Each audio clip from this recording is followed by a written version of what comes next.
Revista Audiolab, as produções do Laboratório de Áudio da Faculdade de Comunicação Social em um só lugar.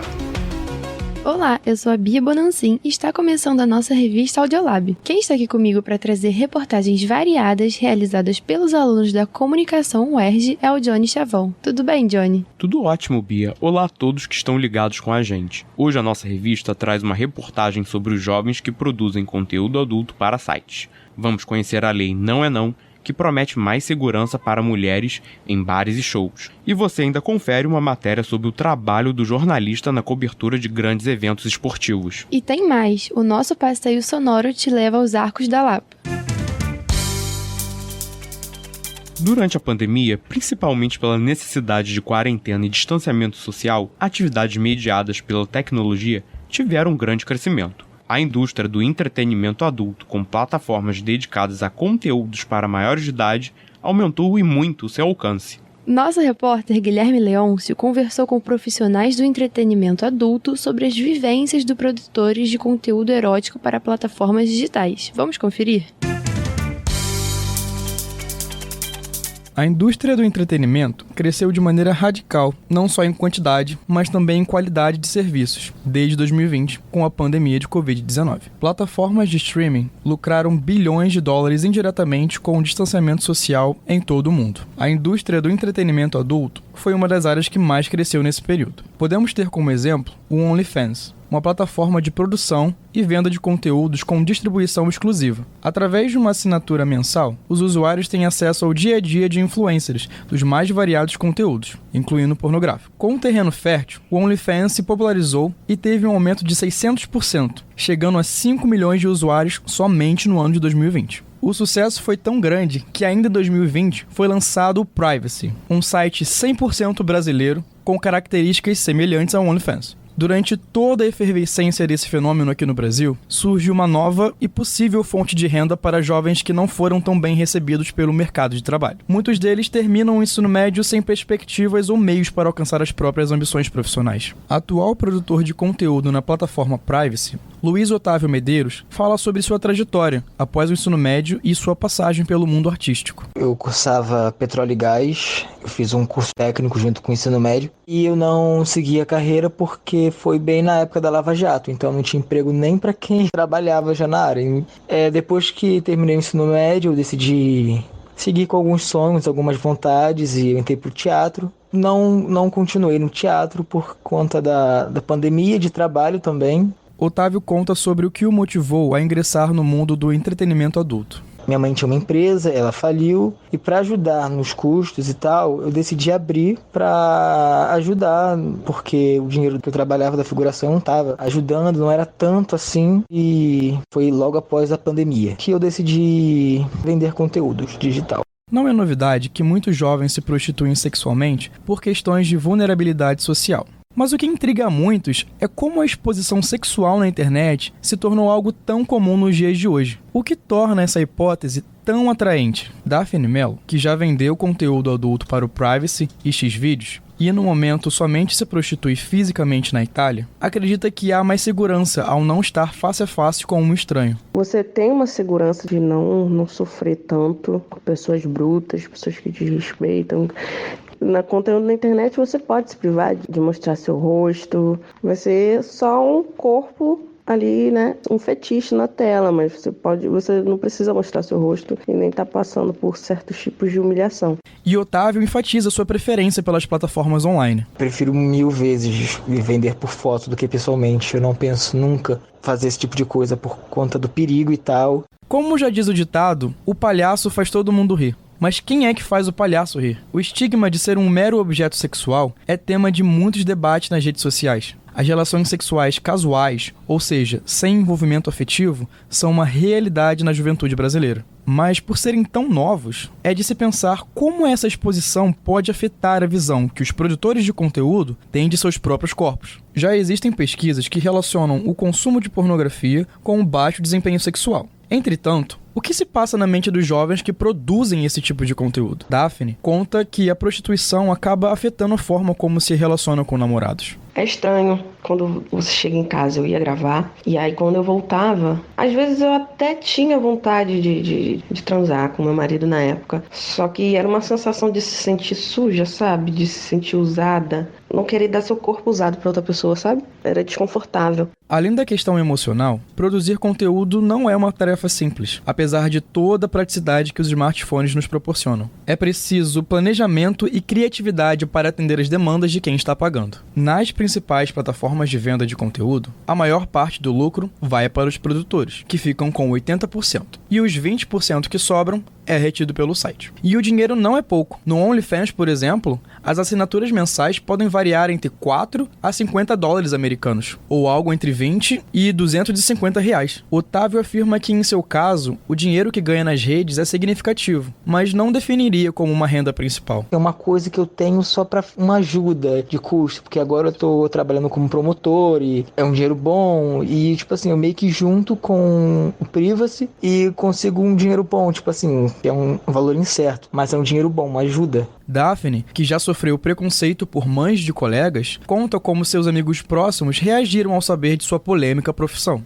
De família, assim, eu demorei um pouco pra contar, porque eu só tenho minha mãe. Mas de amigos, a primeira pessoa que me incentivou foi o meu amigo, que ele pegou e falou, olha só, eu conheço um cara que ele trabalha com isso, e aí eu acho que vai te ajudar, ele vai divulgar seu nome, as pessoas vão procurar você, vou te chamar, e você vai fazer meus programas. E aí todos os meus amigos ficaram assim, mentira, você vai fazer? Você tá doida? Mas tá bom, tamo aqui, amiga, vambora. Mas pra mim sempre foi um tabu, assim. Otávio também não recebeu muitas rejeições ao revelar o que faz. A família não fala sobre, sabem que eu tenho, mas meus amigos, tipo assim, eles já me apoiavam, eles queriam que eu fizesse bem antes de eu pensar em fazer. E no final de tudo, traz satisfação? A garota de programa comenta sobre sua experiência vendendo conteúdos e se prostituindo. Não, uma satisfação não. A gente fica feliz porque a gente não tá sem dinheiro, é um dinheiro que vem rápido. Prostituir-se é, por essência, o ato de usar o corpo como mercadoria mediante pagamento. Apesar do preconceito, a prostituição não é crime em nosso país. A atividade, inclusive, é listada na CBO, Classificação Brasileira de Ocupações. Contudo, lucrar com a prostituição de terceiros e manter estabelecimentos destinados a essa prática são, sim, crimes previstos no Código Penal Brasileiro. A venda de conteúdos adultos das plataformas digitais, que ainda não foi regulamentada pela legislação nacional, continua sendo uma prática lícita. Mas devemos nos atentar à venda e distribuição de pornografia infantil, que tanto permeia esse universo. A aquisição, posse, distribuição ou venda de material sexual envolvendo menores é crime federal previsto pelo Estatuto da Criança e Adolescente com pena de até 4 anos de reclusão. A divulgação de imagens íntimas de terceiros sem consentimento também é crime. Daphne, que trabalha para realizar o sonho de se tornar comissária de bordo, fala sobre a visão feminina de como funciona a indústria pornográfica. E o que mais tem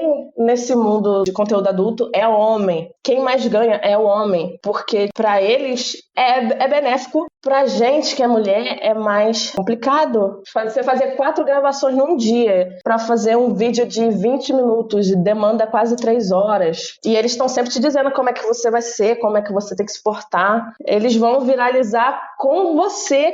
É desgastante um pouco. E Otávio fala sobre seus desejos e até quando pretende continuar trabalhando com entretenimento adulto. Eu acho que se eu conseguisse um trabalho, sei lá, um elenco grande, algum projeto, isso afetasse essa forma de ser vista e tal, eu pararia. Se eu ganhasse mais, na verdade, também. Teve um diretor que falou que não tem problema você trabalhar com teatro, trabalhar com cinema e vender conteúdo, até porque por muitas vezes você pode fazer um filme ou uma peça que você vai ter que mostrar seu corpo. Compreender a realidade do outro e aquilo que o levou a seguir caminhos diferentes dos nossos é um exercício de desconstrução social e cidadania. E que o jornalismo seja sempre um espaço seguro para aqueles que não têm voz e para os que são constrangidos a não falar. Do Rio de Janeiro, Guilherme Leôncio para o Audiolab UERJ.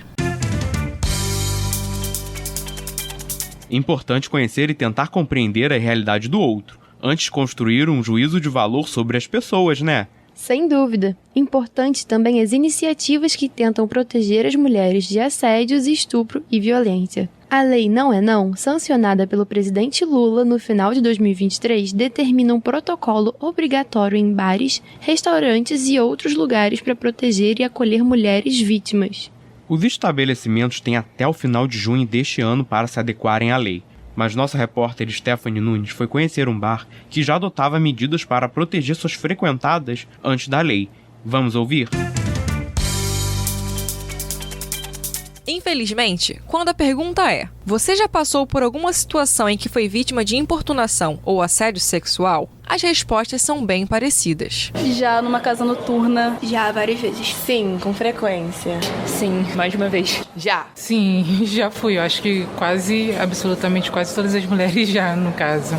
A Lei número 14.786 de 2023, nomeada Lei Não é Não, de autoria da deputada federal pelo Rio Grande do Sul, Maria do Rosário, filiada ao Partido dos Trabalhadores, foi sancionada pelo presidente Luiz Inácio Lula da Silva em 28 de dezembro de 2023. A lei estabelece um protocolo para a proteção e o acolhimento em casos de violência contra a mulher, e ainda tem expectativa de combater condutas como estupro, assédio e importunação sexual. Bares, restaurantes, casas noturnas e outros estabelecimentos em que haja o consumo de bebidas alcoólicas devem aderir ao protocolo. A Lei Não é Não é baseada no protocolo No-Calling, criado pelo governo de Barcelona no ano de 2018. O regulamento espanhol foi primordial para que o caso Daniel Alves pudesse ser elucidado. E, infelizmente, essa realidade está presente no mundo inteiro, principalmente no Brasil. De acordo com o levantamento do Fórum Brasileiro de Segurança Pública, a cada 1 hora,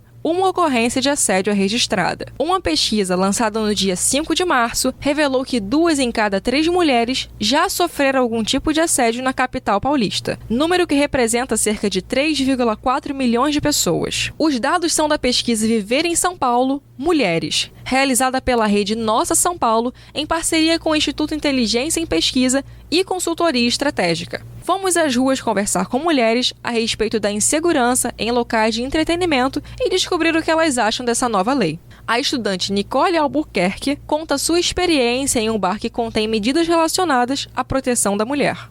Eu já fui em um estabelecimento que presta apoio em situações de assédio e é muito difícil. Foi a única vez que eu encontrei esse tipo de ajuda, dentro de um estabelecimento. Eu fui no Vizinhando Mané, ali de Vila Isabel, muito próximo ao UERJ. E lá tem esse tipo de apoio, tem uma placa que fica no banheiro informando que se você estiver passando por alguma situação de assédio, tiver algum acompanhante com você, que a companhia já não tá boa, que você não quer estar naquele date mais, você tem como ir no bar, pedir um drink que tem um nome específico. E ali mesmo eles vão ligar pra polícia, vão tomar as atitudes corretas para conseguir te tirar daquela situação. Buscando compreender a motivação dessa iniciativa, conversamos com a Patrícia da Silva, gerente do estabelecimento. Basicamente, quase todos os vizinhos têm essa mensagem no banheiro, que é uma forma de, às vezes, a pessoa ficar coada, às vezes a pessoa fica com vergonha, tímida. E eu acho que foi um gesto de, numa chave, numa palavra, a pessoa denunciar que está sofrendo algum tipo de importunação.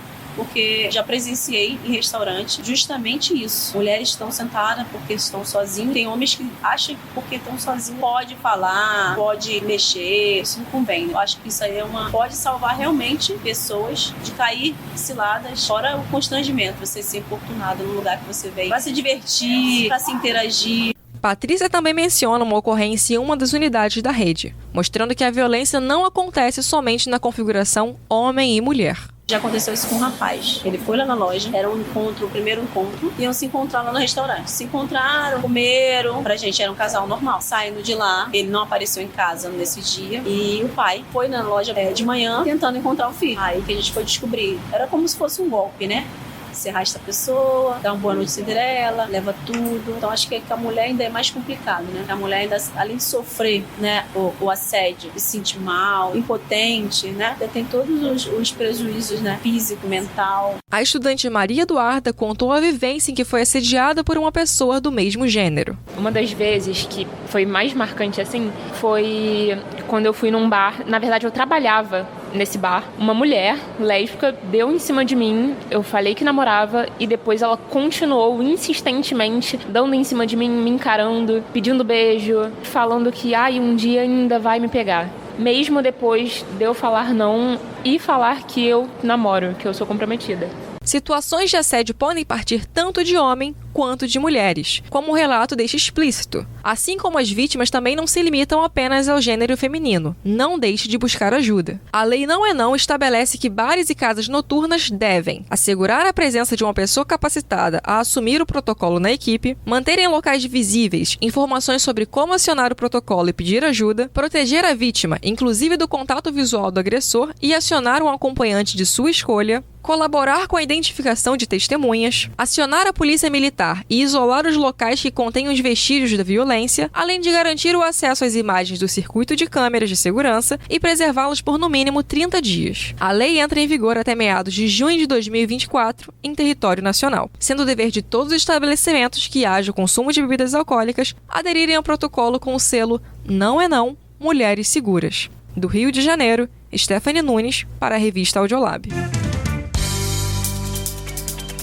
Mudando completamente de assunto, vamos falar de dois temas que a gente aqui no Audiolab adora: jornalismo e esporte. Nosso repórter esportivo Miguel de Paula foi descobrir como é a experiência dos profissionais que cobrem grandes eventos esportivos. Miguel conversou com o coordenador de transmissão, Rafael Najib, e com o repórter Marcelo Correge, do Grupo Globo, sobre os desafios desse trabalho. Vamos conferir? No ano de 2024, ocorrerão eventos esportivos de dimensões massivas, como a Eurocopa e a Copa América. Mas o que mais entra em discussão nas pautas jornalísticas é a maior delas, as Olimpíadas. A competição chega à sua 30ª edição oficial e Paris, a cidade anfitriã do espetáculo. Os amantes de esporte acompanharão, nesta edição, 48 modalidades, e as delegações de atletas podem chegar a mais de 100 componentes. No entanto, um grupo de profissionais que também estará presente neste evento e terá uma longa jornada são os jornalistas. Os espectadores, durante a cobertura de uma competição, podem ver os dramas dos que estão batalhando dentro das arenas, mas o lado de quem está noticiando poucas vezes é visto. Repórteres, cinegrafistas, fotógrafos, apresentadores, produtores e coordenadores de transmissão, narradores, todos eles passam por seus desafios em meio à tentativa de informar a todos sobre as Olimpíadas. Para falar sobre essas dificuldades recorrentes, conversamos com Rafael Najib, coordenador de transmissões do Grupo Globo. Ele conta, primeiramente, como é feita a preparação para a cobertura de um grande evento. A preparação para os grandes eventos ela é sempre diferenciada, né? E a gente coloca os grandes eventos, aí Olimpíada, Copa do Mundo, num primeiro escalão, e aí depois, enfim, Copa América, a própria Eurocopa, uma Olimpíada de Inverno. São competições que demandam uma preparação muito grande. Tem muita gente que pensa essas transmissões e esses eventos para dentro do grupo de uma maneira bem antecipada, com muita antecedência, tanto para quem de questão de logística, questão de transmissão, questão de grade de programação. Então é sempre uma preparação muito intensa para chegar ali nos dias da competição, tá tudo muito mastigado e a gente conseguir colocar os eventos no ar da melhor maneira possível e também para quem tá lá, fazer as melhores reportagens, enfim. Então assim, demanda muito tempo, demanda um cuidado muito grande. Eventualmente acontecem erros que a gente tem que corrigir durante o evento e a gente só percebe quando o evento começa, mas é sempre uma preparação muito cativante, assim. A gente sempre faz muita coisa pensando nesses eventos que vão chegar. O jornalista acredita que intensidade é a palavra perfeita para resumir o cotidiano de uma transmissão de Jogos Olímpicos. O dia a dia ele é muito intenso. Eu acho que a melhor definição para o dia a dia de uma Olimpíada é a intensidade, nas diferentes funções. Tanto para quem está coordenando um evento, que é o meu caso, como para quem está produzindo o evento dentro de um controle de transmissão, para quem está indo, por exemplo, para Londres, para quem vai narrar, para quem vai comentar, para quem vai reportar, enfim, é tudo muito intenso. Você não consegue pensar em períodos de descanso durante uma competição como a Olimpíada.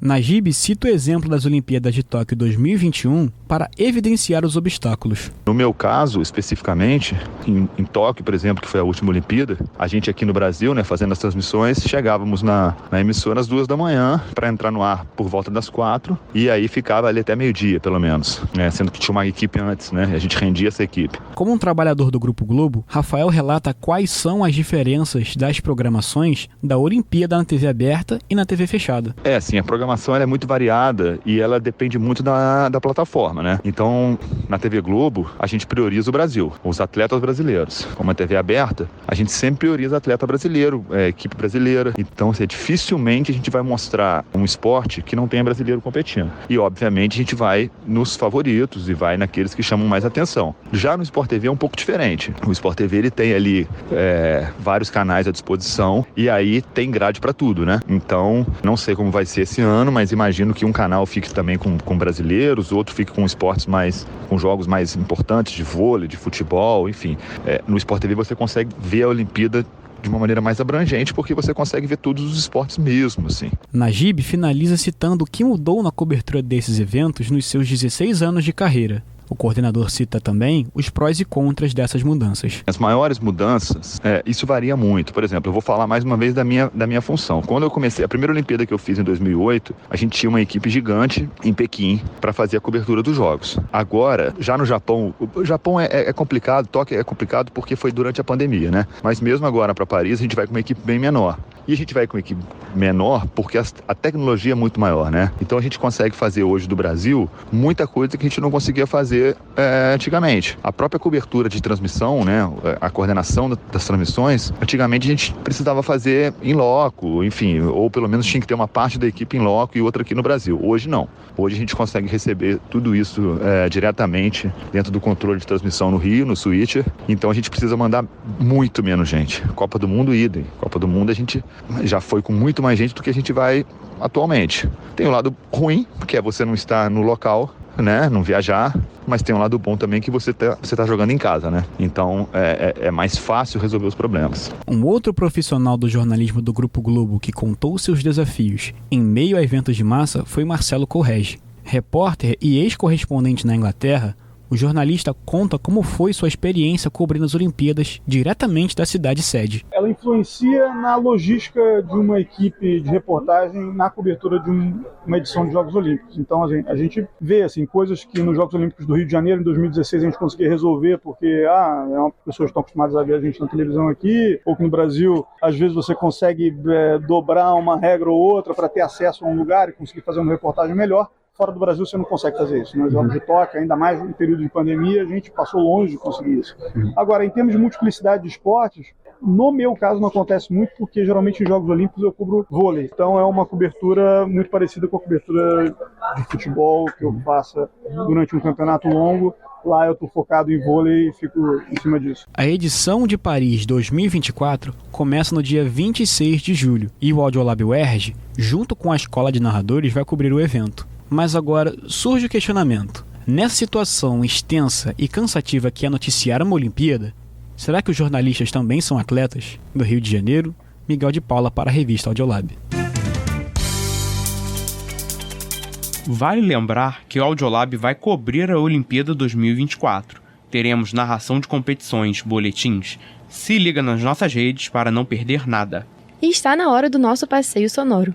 Hoje vamos conhecer a história de um cartão postal da cidade do Rio de Janeiro, os Arcos da Lapa. Quem conta tudo pra gente é o repórter Gustavo Vicente. Os Arcos da Lapa são o cartão postal que representa a agitação da vida boêmia carioca. A construção é considerada a maior obra arquitetônica do Brasil durante o período colonial. Tem 270 metros de comprimento por 17 de altura e foram inspirados no Aqueduto das Águas Livres de Lisboa. Liga o bairro de Santa Teresa ao Morro de Santo Antônio, onde até hoje fica um convento de frades franciscanos.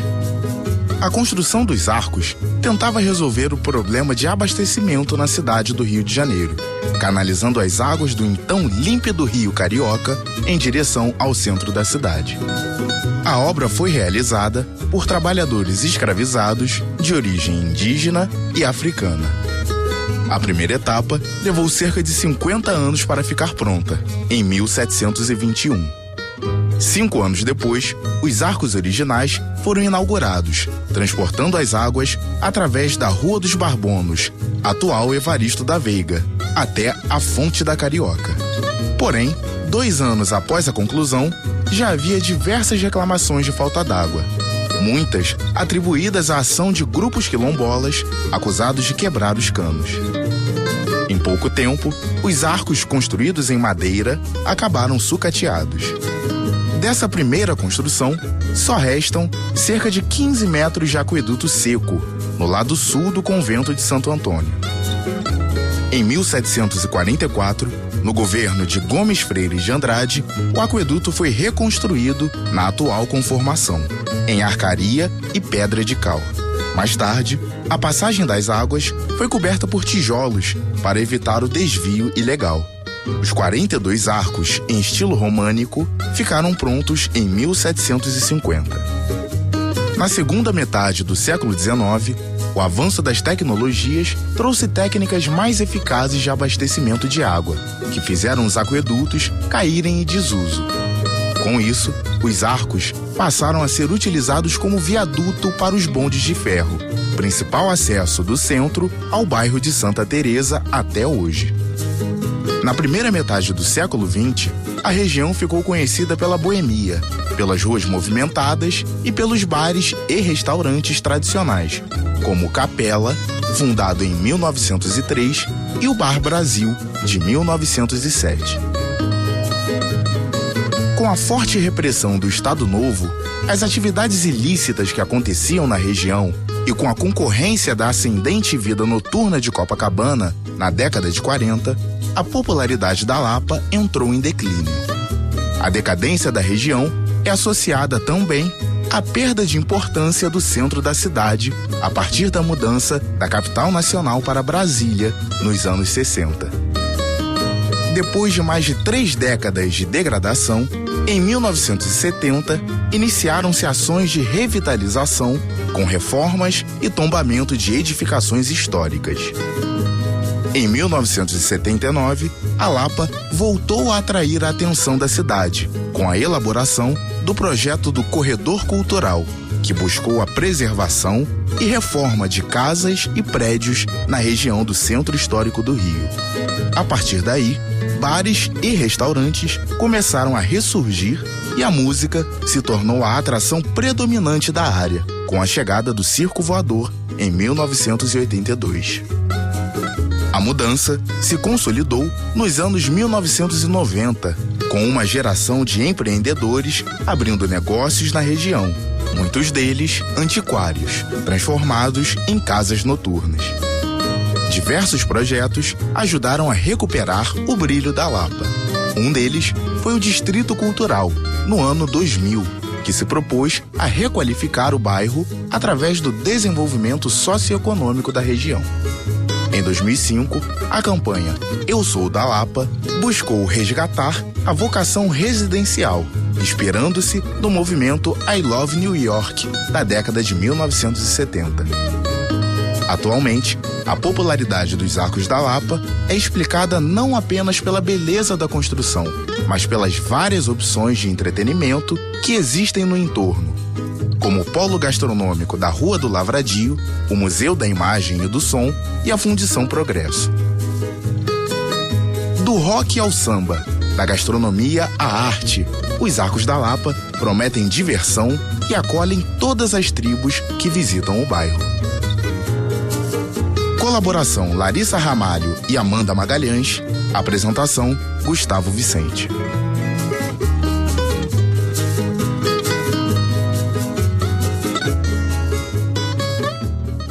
Para quem está no Rio, vale muito o passeio aos Arcos da Lapa, um local recheado de história, cultura e diversão. E nosso programa está quase acabando, mas você pode entrar nas nossas redes e ficar por dentro de tudo que é feito no nosso laboratório de áudio. No Instagram, no Facebook e no YouTube é só buscar o UERJ Audiolab. E se quiser mandar sua sugestão, deixar sua crítica ou sugerir uma matéria, manda um e-mail para uerjaudiolab@gmail.com. Tchau e até a próxima!